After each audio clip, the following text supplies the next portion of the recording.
Well, welcome into the UCR Basketball Show presented by Fire and Vine. My name's Jacob Vincent. That's Noah McKay, and this will be, well, probably our final UCR Basketball Show of the year. Obviously, girls' state tournament just got done. Boys' state tournament gets started in just a couple of days, and we've got all kinds of teams coming up in the boys' state tournament, all kinds of stuff to break down in the girls' state tournament as well.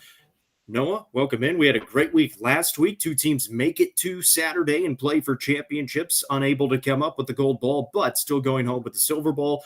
And three teams this week that have their eyes set on the gold ball. Yeah, it was a very, very, very busy week for us in UCR land last week, and this week will hopefully be a very, very busy week as well. Very exciting, a couple of really nice runs in the Murphy Center. It is tough to win there. And that'll be a common theme throughout. The best of the best get there, and then you have all sorts of different factors at play once you do get into the state tournament. So congratulations on the two silver balls coming back into the Upper Cumberland, and got a chance, I think, at a gold or two here next week in the boys. So hopefully one of these teams or all of them can go into Murfreesboro and get it done. But it is very tough to do. So congrats on the teams that made it and then the teams who won there as well.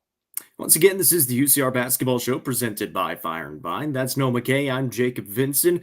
Let us know where you're watching from, and make sure you like the stream and you give it a share if you're watching on Facebook. If you're watching on YouTube, make sure you subscribe to the channel. You can also like the stream and comment along with us. Let us know where you're watching from, maybe some games that you were at last week and some games that you're looking forward to coming up this week. Before we get going, of course, we want to give a big shout out and a thank you to our all-inclusive sponsors for making everything that we do at UCR possible. Club Wyndham, Sonia Brown with American Way Real Estate, Upper Cumberland Generators, The Real Estate Collective, Livingston Regional Hospital, Tee Up in Baxter, Fire and Vine, Nelson Trophy and Screen Printing, Aminette's Eagle Auction and Realty, Watson Chevy, as you're watching it right here on the Watson Chevy UCR Media Network, the Crouch Team with Highlands Elite Real Estate, the Quality Family, and Swallows Insurance. We appreciate all of those people and businesses for making everything that we do at UCR possible. And obviously, it was a lot last week. It's going to be a lot this week as well. We were supposed to have baseball tonight, Upperman and Still Memorial. That has been postponed to Wednesday. We'll have broadcast coverage of that coming up Wednesday evening,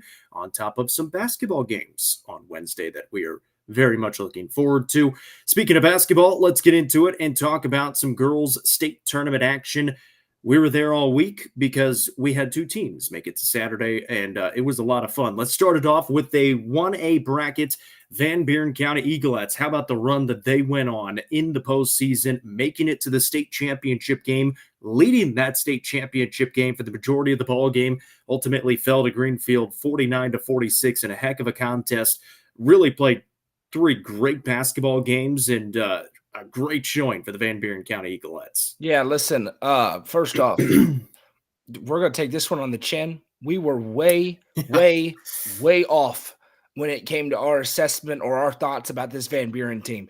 We thought they were pretty good. We know Tyler Sapp's a really good head coach. Yeah. They are way better than I thought they were. And that is on us. We got to be better when it comes to those teams. And we will be better next year, especially when it comes to Van Buren County, because they will not surprise anybody next year, returning everybody that they did. Man, they were really close. They were 4 minutes away from a state championship. And maybe the thing I was most impressed with the entire tournament for Van Buren County was really in all brackets, they were the one team that I never thought the moment felt too big or that the Murphy Center effect mattered. It felt like they were just playing basketball. And they won two good basketball games, and then they lost to a good Greenfield team in the championship, but it never felt like the moment was too big or that it got to them or there were nerves or there was anything, which is really saying something because they had never been to Saturday in the state tournament. So a tremendous run. And Abigail Netherton, this girl's a sophomore. I mean, she's already scored. She scored her 1,000th career point against Clark Range in the sub-state.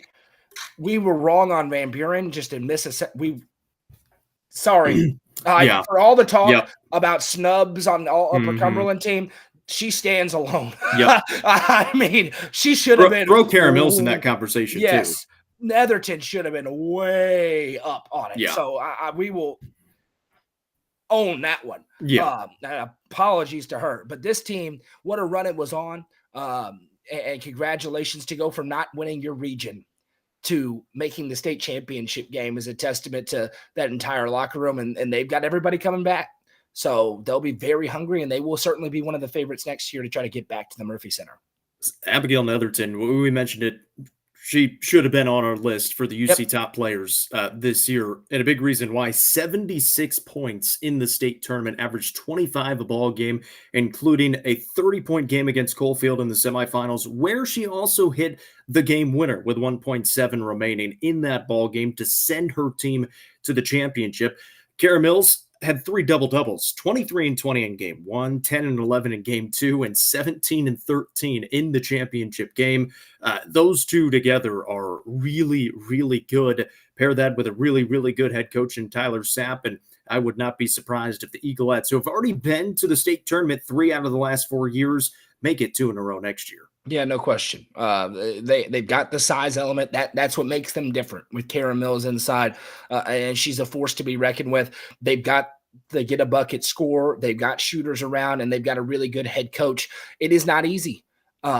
You know, the reality of this class is there is a real question of what happens if Emmy Lowe does not get hurt in the manner of which she got hurt in the region semis against Clark Range, because if that doesn't happen, I think we all feel like Pickett had a good chance to certainly win the region. If they did that, then it would have been Van Buren going to Pickett County. And so looking ahead next year for Van Buren, not losing in the region championship game to Copper Basin or whoever it is could be important. And that they always know that, because you're going to have to go to a Pickett or a Clark Range or a Clay County in that region or in that sub-state round with the way that it's matched up. So they certainly will have a great chance to get back, but I think they'll feel a little bit of pressure, and they should, to win the region, because if they win it, then they'll be in a pretty good spot being able to host that sub-state game in Spencer.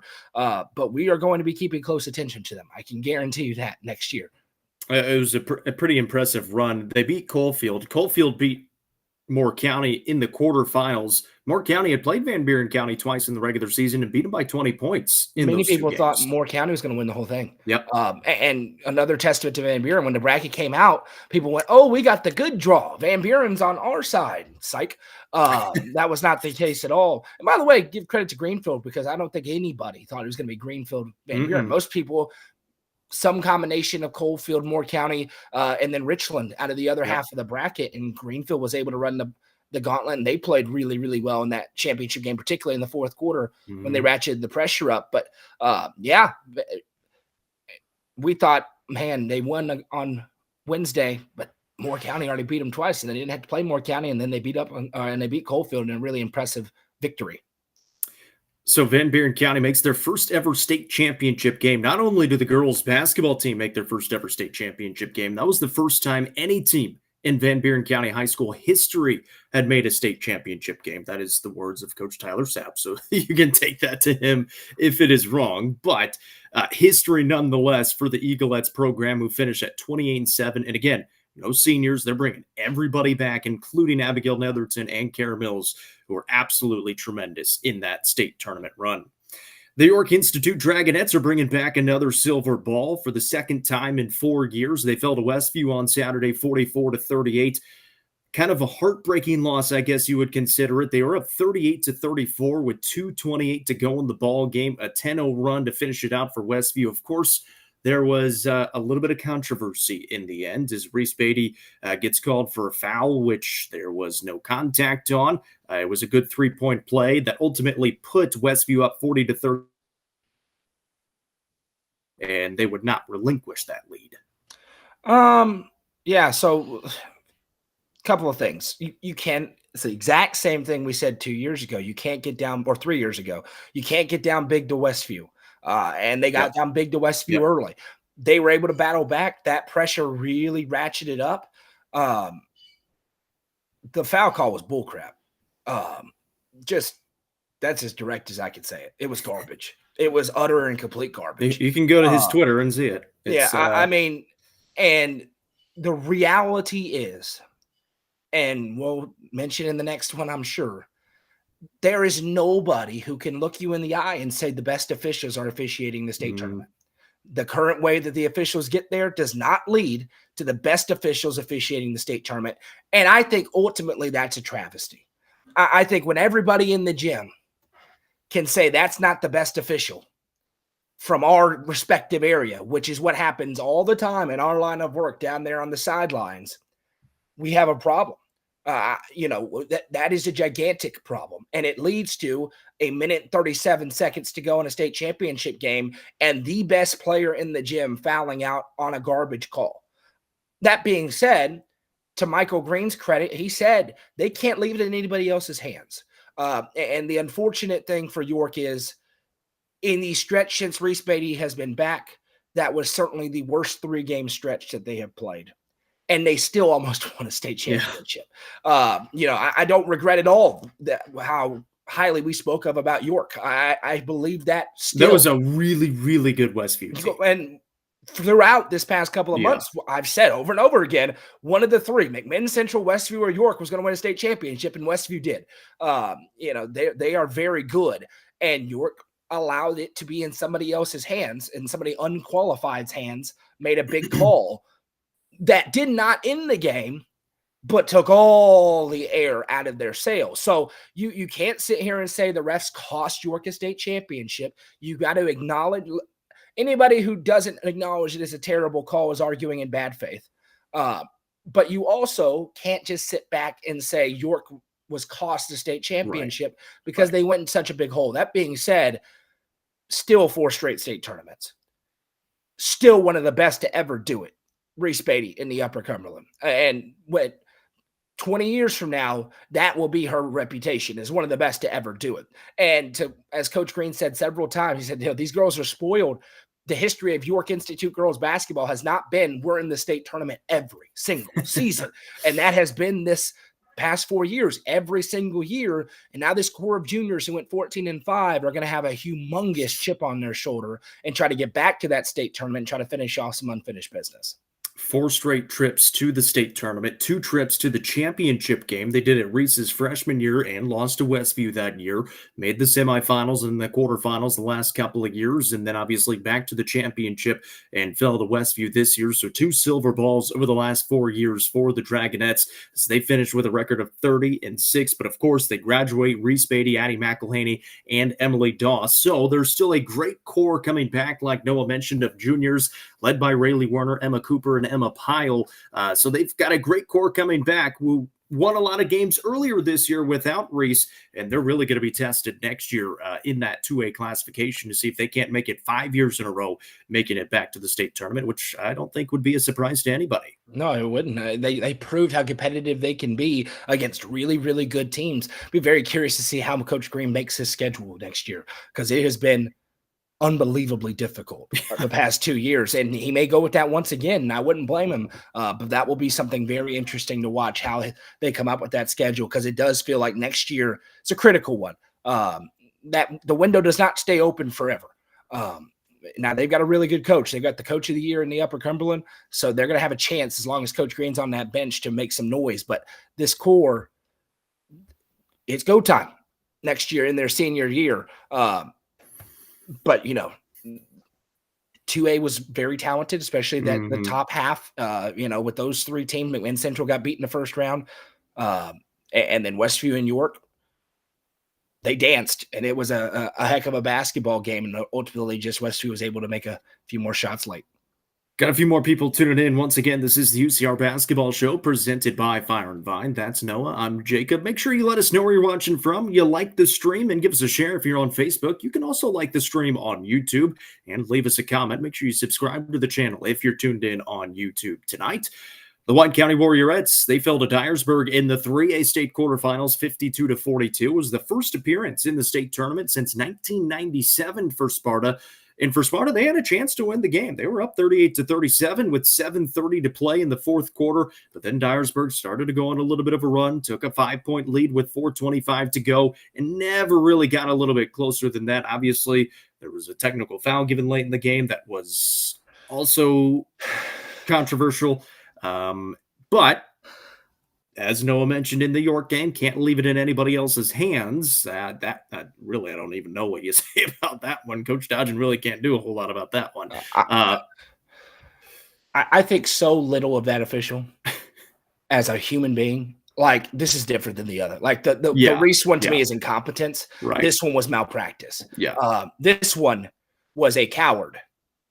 I literally, we talked about it. It flew into the face of like every bit of manhood gene that I have, of just how pathetic of a human being can you be to have these kids that have worked their entire seasons, these coaches who have coached their tail off for not a lot of pay, and you don't even have the manhood to look in the direction of the coach, not just on the tech, the entire game. Like, the warning before. I don't care. I find that to be pathetic, and it honestly disgusted me. And I'm not even beginning to say all I want to say about that situation. That, I hope you see this, because that was pathetic. And that person should never officiate a big game ever again. Ever. Upward.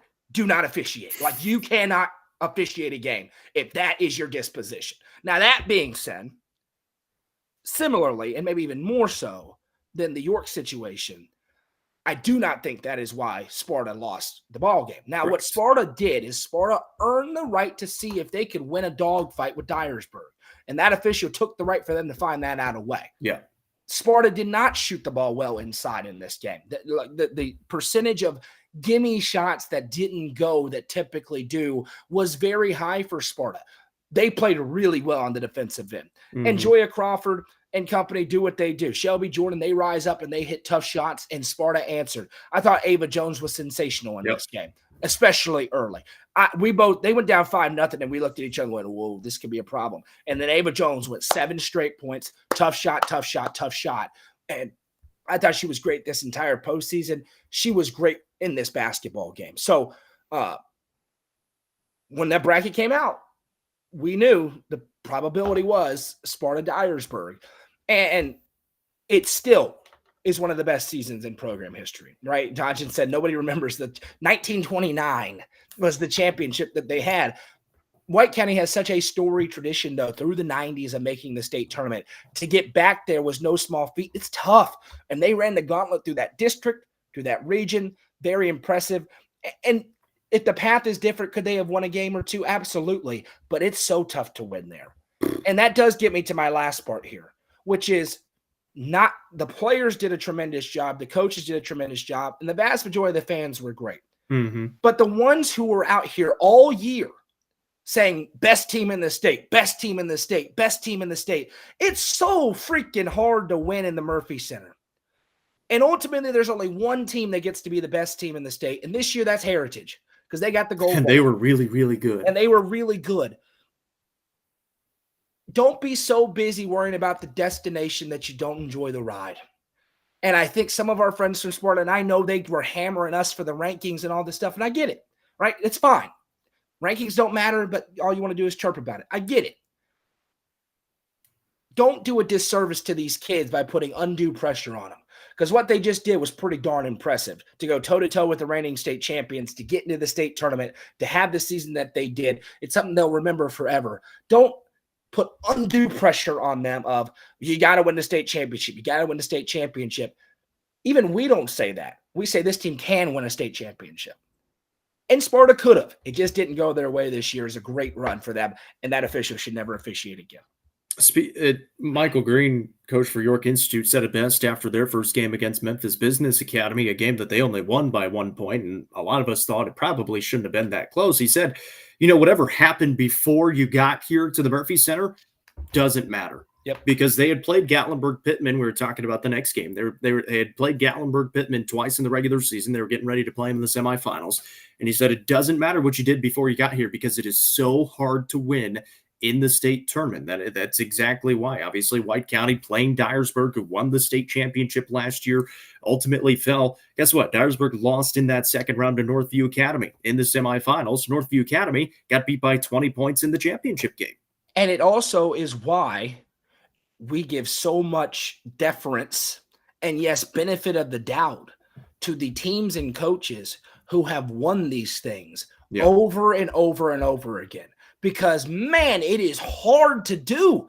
How good was that Pickett County team this year? And they don't even get out of the region tournament, right? So it is so hard to do. And these coaches who over their careers, the Lamar Rogers, the Jim Browns, the Dana McWilliamses, who have been in the glass house and won state championships multiple times and gotten to Saturday multiple times.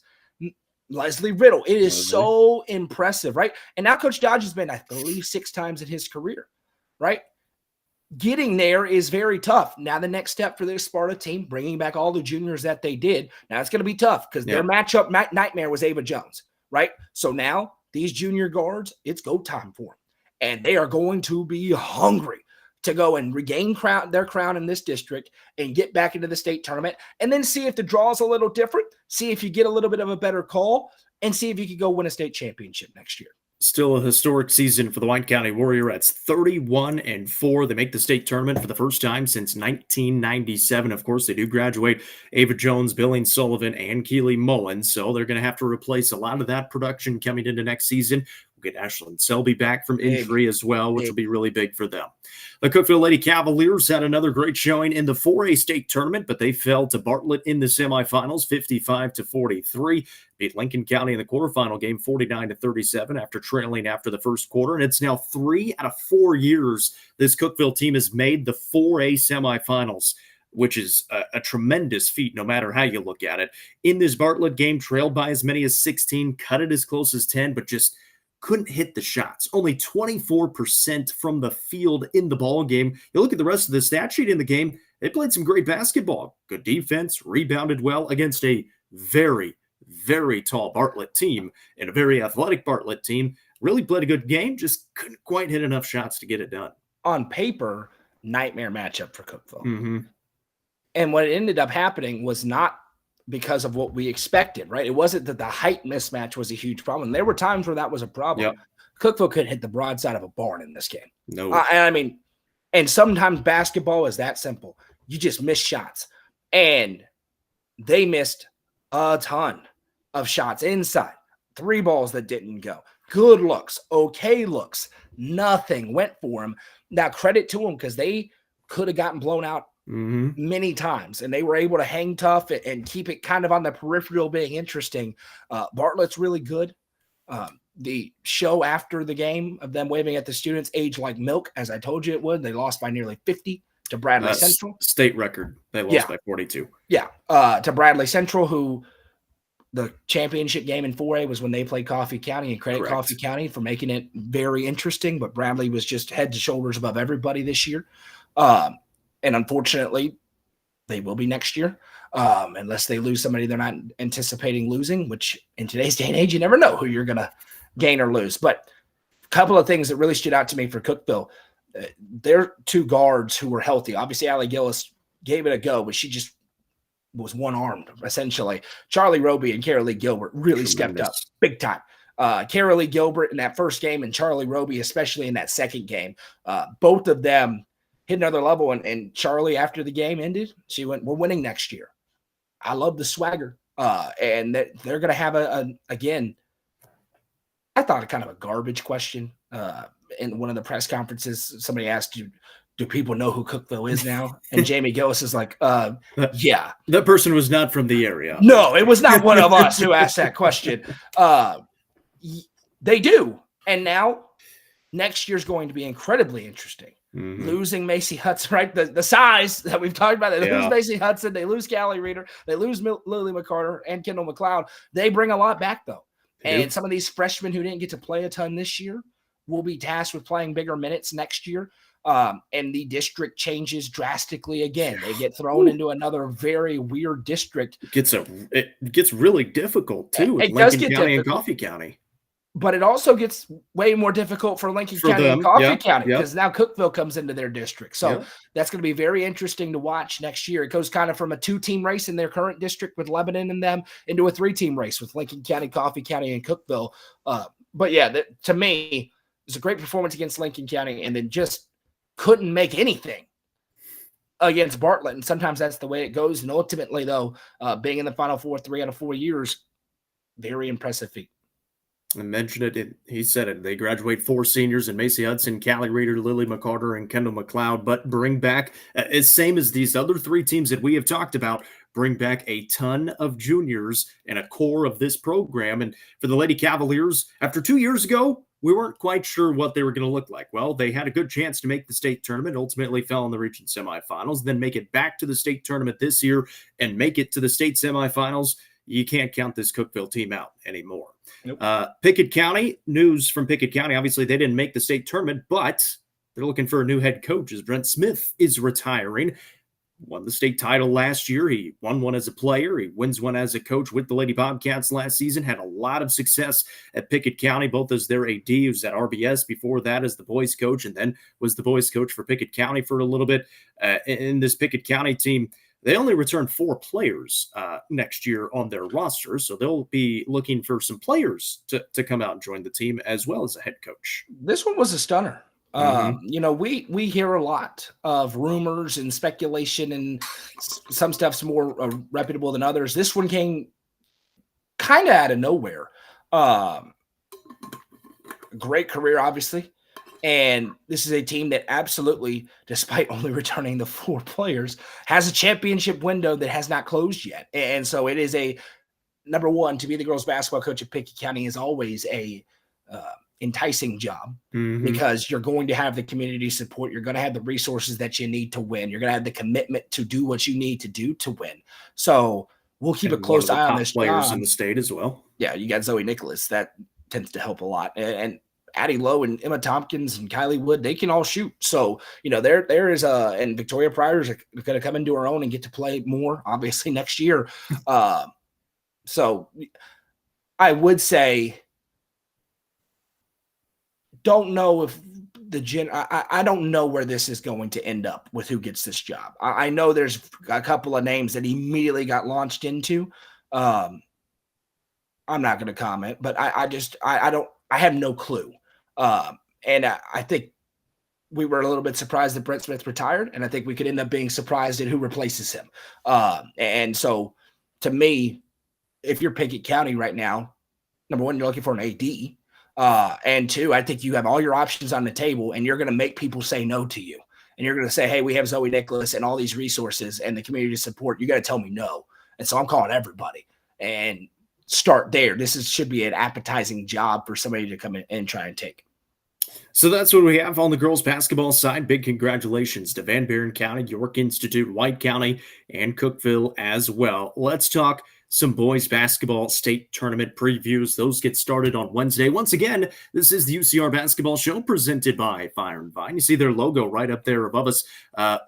We'll be out there back in the fall at Fire and Vine for football when it's a little bit warmer outside. It's starting to get a little bit warmer outside now, but obviously this will be the last basketball show of the year. That's Noah McKay. I'm Jacob Vincent. Boys basketball getting started on Wednesday. Our first game, Pickett County and Hillcrest at 12:45 on Wednesday. This will be a broadcast game, audio only, with myself, Jack Bolden, and Casey Bolden on the call. Kicking me to the curb, man. Jacob Vincent is heartless. I know it. Noah will be back on the call for Upperman early Thursday morning at 9:30. I'll be there as well. Of course, Jackson County will be playing at 8:45 Wednesday night. So we go 12:45. 8:45 on Wednesday, and then turn around very quickly, 9:30 in the morning on Thursday. We sleep in May, as they like to say. Or April, I guess, for high school basketball.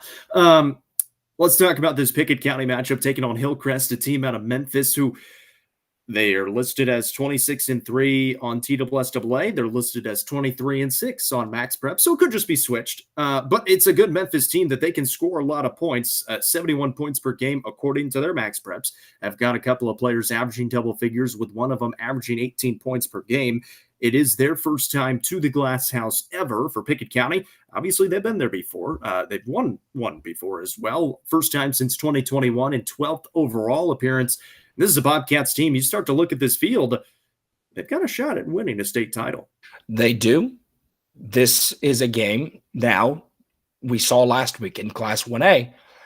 You cannot be asleep on anybody. It Mhm. doesn't matter how big of a favorite you think you are. If you think you're an underdog, it doesn't matter. And these Memphis schools are dangerous, man. You just don't know. You know they're going to be generally very athletic coming in.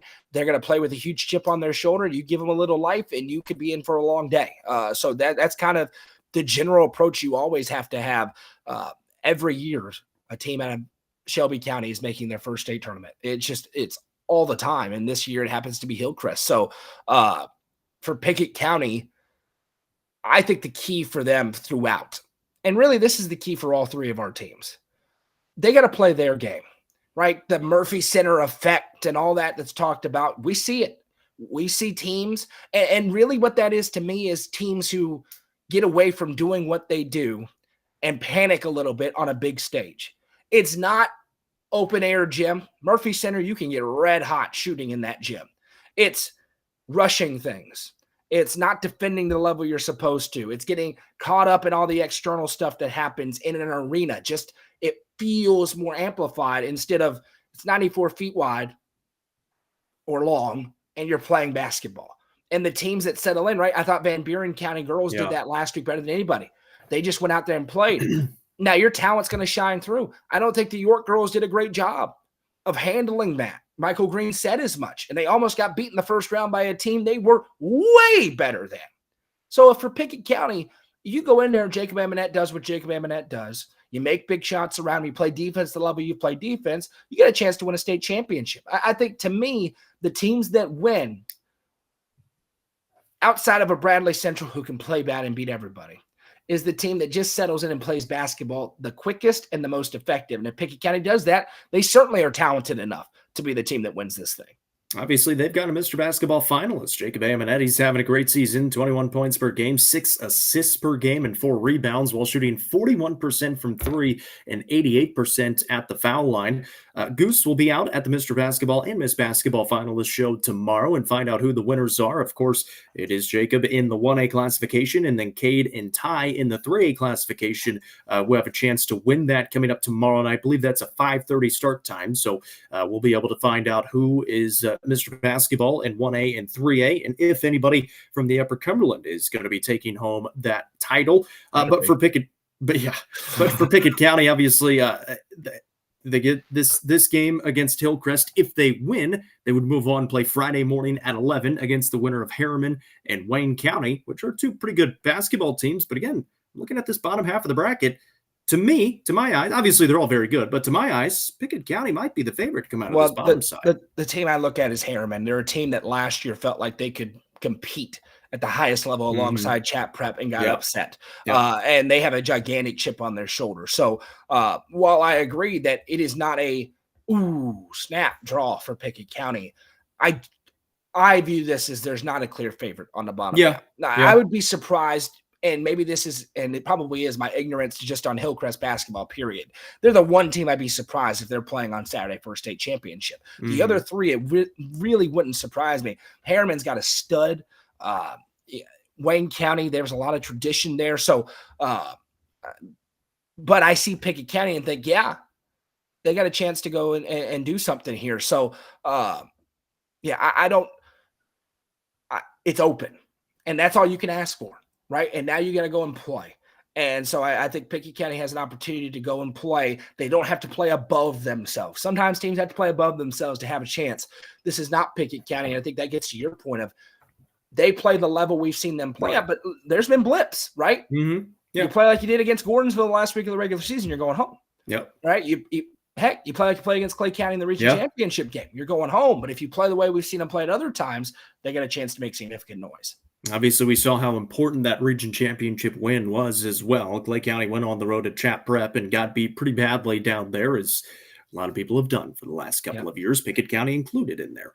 But Pickett County against Hillcrest coming up Wednesday at 12:45. That will be a broadcast game on our UCR Facebook page and YouTube channel, audio only, with myself, Jack, and Casey Bolden.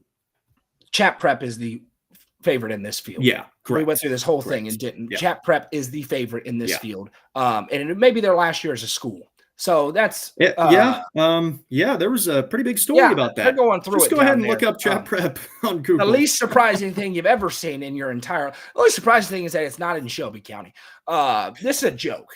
It's a team that has a 3A level enrollment. They're playing in single A. They can It should control also be enrollment. Division 2. It should be Division 2. It's a total joke. And They I don't would love have teachers. and I'm telling you right now, if they make the state championship game and Pickett plays them and it's a broadcast game, if you like Chat Prep, you should tune out right now because I'm not going to be nice at all. I mean, the entire time. That would be the most homer broadcast you ever heard in your entire life if Pickett County can find a way to beat that team to win a state championship on Saturday. But they started in the quarterfinals on Wednesday, so we hope you tune in for that. Jackson County will also get started on Wednesday night. They play Jackson Central Mary Wednesday night. Jackson Central Mary, 21-9 on the year, making their first ever appearance at the state tournament. Jackson County, 28-2. It's their sixth time at state, but they've never won a game at the state tournament. It's the first time there since 2008. And man, what a win they had in the sectional round, beating East Nashville after trailing by 9. They won by 11. And if you want a great recap of it, go to, after you're done watching this, scroll down to the video that Goose posted, the highlight video. Absolutely tremendous. The cinematic highlight video did a great job, and also the broadcast from the Jackson County guys as well really adds to it. But Jackson County having a great season, and now a chance to maybe go for a run here in the 2A tournament. Very interesting. You mentioned that game against East Nashville, and I wonder if the biggest development to come out of that was Jackson County entered that game not wanting to get into a trap meet with East Nashville. And historically, that has been correct, right? Slow the game down. And then East Nashville got up on them, and Jackson County said, we have no choice. Yeah. We have to get out into our press. We have to, and they smashed them from that moment forward. And I wonder how much of a confidence builder that was against that style of basketball to be able to not only play it, but beat a team playing that. Now, the teams they're going to play in state are going to be able to do that at a higher level. But I do think that may be critical for them and their chances in this tournament of saying, hey, we can run with these teams. We can do it at a very high level and still have success. So that's important. Again, you got to go play basketball. I think that's key here for a Jackson County team. That is not right. 2008. How many years ago is that? 17. So maybe some of their kids were just born the last time they were in the state. Well, they're all juniors, so right. So you just got to go and play. It's the late night game at 8:45. So, but you do lose the. Why are we playing a game at 11 a.m.? Internal clock stays a lot closer to accurate. So they got to get out and play. They got to get Will McCrary the basketball. Got to get out and hit some threes. Hit some shots early, get settled into the Murphy Center. I think Jackson County, to me, feels like the better team on paper in this one against Jackson Central Mary. No disrespect against them at all. The fighting Rusty Ellis's. I'm sure Rusty will be there. And you also cannot look forward because the reality is you have the two-time defending state champs in the other quarterfinal game, or the team that beats the two-time defending state champs, because Hickman County is a good basketball team as well. So you got to take this one game at a time and tackle the Alcoa or Hickman County bridge when you get there if you're Jackson County. This 2A tournament is loaded. You've got undefeated Loretto at the top half of the bracket, and then if they would win, they would play Tyner Academy, who has had a great season so far as well. They've played a great schedule.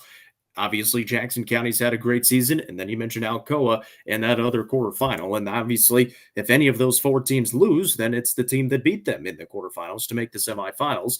If Jackson County were to win, they would play Friday at 2:15 against the winner of Alcoa and Hickman County. And we saw Hickman County earlier this year, actually, playing Upperman, didn't we? We sure did. They got a good basketball team. They have a stud on their basketball team. They sure do. And he was hurt in that Upperman game. They still almost came back and won it. So this will be a fun one for Jackson County. Not a broadcast game, but we will have website coverage. Of course, Noah and Goose will have great coverage of that. I'll be doing some baseball Wednesday night after the Pickett County game. 5 o'clock as Upperman takes on Stone Memorial in Baxter. Upperman, speaking of, they will play on Thursday. They get the morning game on Thursday at 9:30. Noah just mentioned you don't have to worry about the weird 8:45, a little bit closer to what you're normally starting at. Well, Thursday morning at 9:30 is obviously a little bit weird. It is spring break, obviously, for Upperman, so that might help a little bit. But 28-3 on the year, playing Hume Fogg, who is also 28-3 on the year. They played in this round last year in the state quarterfinals. Upperman won at 61-41. Both these teams have been playing some great basketball this year, though. Well, I don't understand the discussion around this game online. I don't get it at all. I guess I haven't seen it. Well, the discussion is almost like Hume Fogg is the favorite. And I there feels to me like Upperman lost to Tullahoma, and everyone has just decided that they're not any good. And that's just asinine to me. Tullahoma's really good. They are really good. And the other 28, games have happened for Upperman. And the discussion is, and rightfully so, Hume Fogg returned a ton off of last year's team. So did Upperman. And we did got that a Mr. game. Basketball finalist. We did do that game. Hammered them. It was last never year. close. Never close. a moment where that game was close. So, Hume Fogg likes to press. So does Upperman. Like, listen, Hume Fogg is really good. They're really good. Throughout the year in the Tennessee Sports Writers Association poll, they got my second or third place vote every week. You look at their schedule, Hillsboro, maybe in the 4A state championship game, lose by 11. Briarcrest was in the D2 state tournament, and then a team out of Alabama that I know nothing about, but I'm going to assume they're pretty good. Hume Fogg is good. They have a new coach. I think that's probably a net positive because there was a lot of questions in that game about some of the decisions that they made.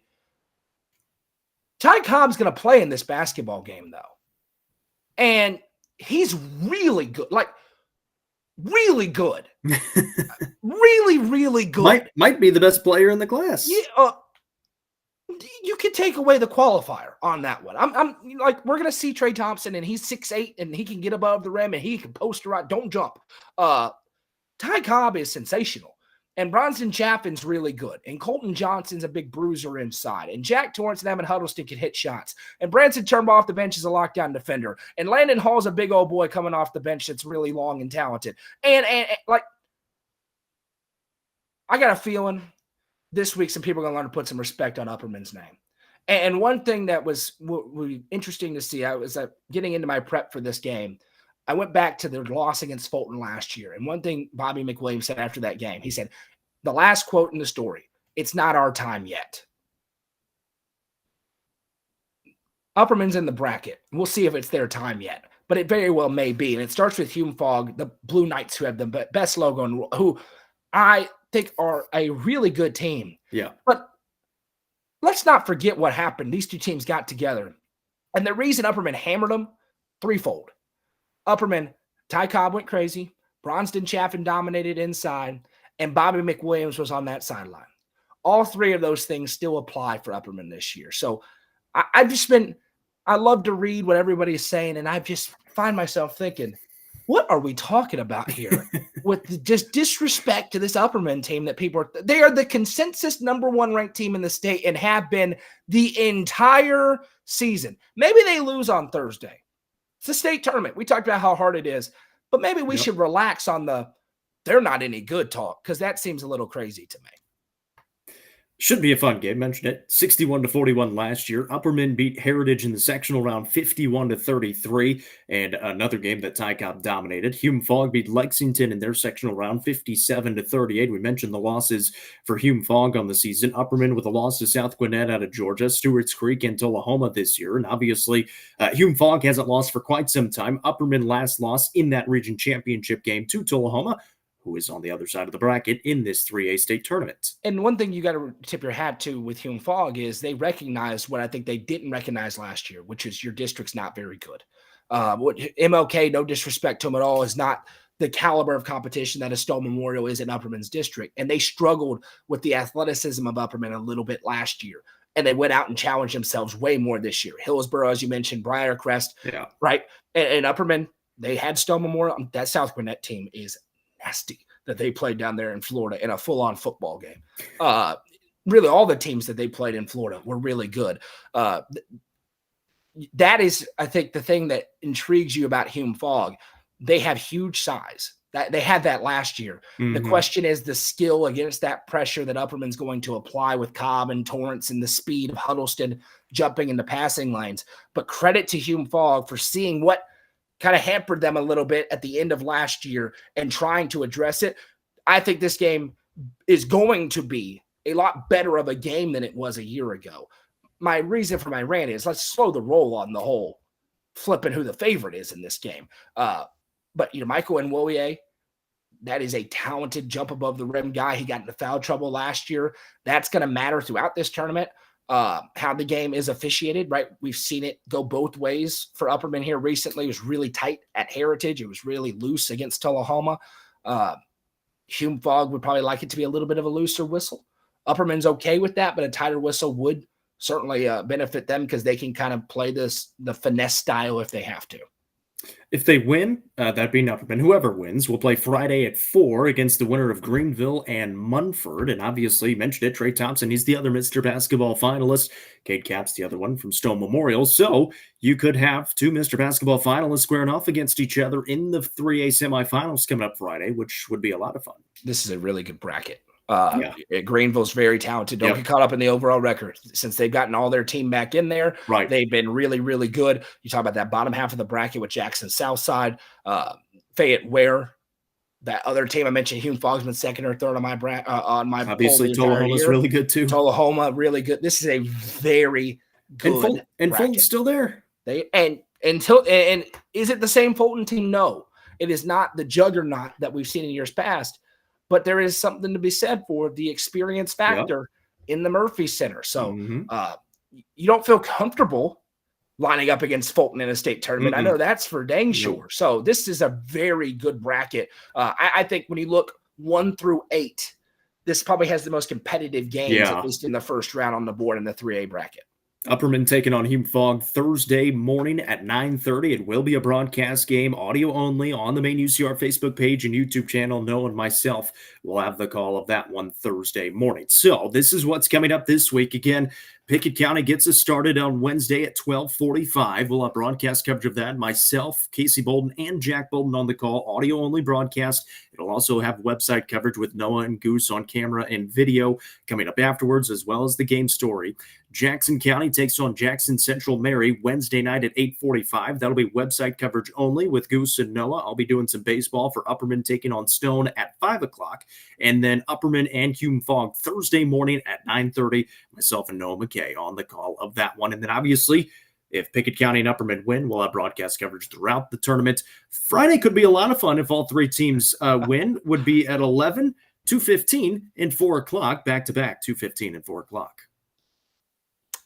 Yeah, I'm scared. By the way, you should advertise on these things. I don't know if you've seen the last week and a half. Oh my goodness. And then nobody gets clicks and reactions. Just take a scroll through our Facebook page and look at those view numbers just on the videos that Goose has posted. Listen, nobody does it like we do it. We go hard at these state tournaments. I mean, full-fledged, to the wall all the time. Yeah. And Goose is unbelievable. Yeah. And Jacob's in there putting in the work, and I get to just click the button and type it till my heart's content. It's fantastic. You should advertise on it. So, got a couple of options. It could be live reads where we read during the games, during the broadcast. You could have your photo along our slideshow. If I do say so myself, the picture's been pretty good, okay? You can also do a few other things. You can donate as well. We'll post that link because we do have people who are interested in that. We appreciate that. It is 100% free to watch and read and see what we do. Nobody in the country is doing it like we do it, especially for free. That's because of our advertisers, because of people like you. So you should certainly advertise along with us this week from the boys state tournament and then into baseball season and into football and proving ground and beyond. If you own a business, you're not advertising with us, you are wasting your money. The people that are not wasting their money are these people following: Swallows Insurance, the Quality Family, the Crouch Team with Highlands Elite Real Estate, Watson Chevy, as it's right here on the Watson Chevy UCR Media Network, Eminence Eagle Auction and Realty, Nelson Trophy and Screen Printing. This show is the UCR Basketball Show presented by Fire and Vine. Right there. There we go. It's right there. Tee Up in Baxter, Livingston Regional Hospital, the Real Estate Collective, Upper Cumberland Generators, Sonia Brown with American Way Real Estate, and Club Wyndham. Those people, we appreciate them for making everything that we do at UCR possible and making everything free for all of you to consume as well. If you're tuned in, before you go, make sure you like the stream, whether it's on Facebook or YouTube. Leave us a comment. Let us know what games you're looking forward to coming up this week, maybe some games that you were at last week. Make sure you like the page on Facebook, subscribe to the channel on YouTube, and that'll pretty much do it for us today. That's Noah McKay. I'm Jacob Vincent. Broadcast coverage coming of the boys state tournament starting on Wednesday at 12:45 with Pickett County. Jackson County website covers that night, and then Thursday morning, Upperman basketball getting going.